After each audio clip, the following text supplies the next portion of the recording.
अस्सलाम वालेकुम दोस्तों, आप देख रहे हैं मेरा यूट्यूब चैनल धीमा 420। उम्मीद करते हैं कि आप ठीक ठाक होंगे। और बढ़ती हुई महंगाई पे ये नैयर लैला साहब ने एक फ़नी कवाली लिखी है, तो उम्मीद करते हैं कि ये कवाली भी आपको बहुत ही पसंद आएगी। और जिसने हमारा चैनल सब्सक्राइब नहीं किया, जल्दी जल्दी से हमारा चैनल सब्सक्राइब कर लें और घंटी को निका जा पैर मार छुड़े सो, क्योंकि जी आने वाली वीडियो थोड़ी ती पहुँचती रहे। तो फ़नी कवाली महंगाई के बारे सुनते हैं नैयर से, नैयर लैला। जुल्म दी हद हो गई, जुल्म दी हद हो गई, जुल्म दी हद हो गई, जुल्म दी हद हो गई। पैसे भी औरत नू, पैसे भी औरत नू, राशन भी औरत नू, जुल्म दी हद हो गई, जुल्म दी हद हो गई, जुल्म दी हद हो गई, जुल्म दी हद हो गई। महंगियां कारा उते, महंगियां कारा उते की है।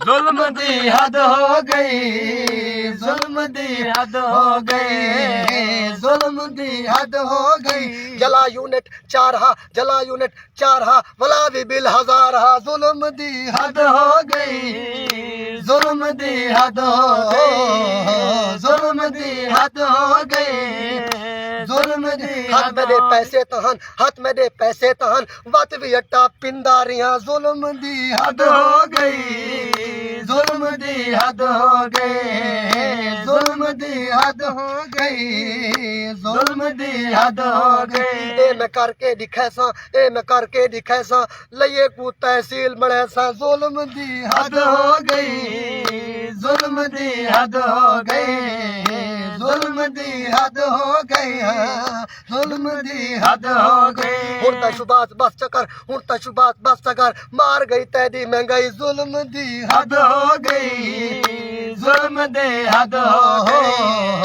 जुल्म दी हद हो गई, जुल्म दी हद हो गई।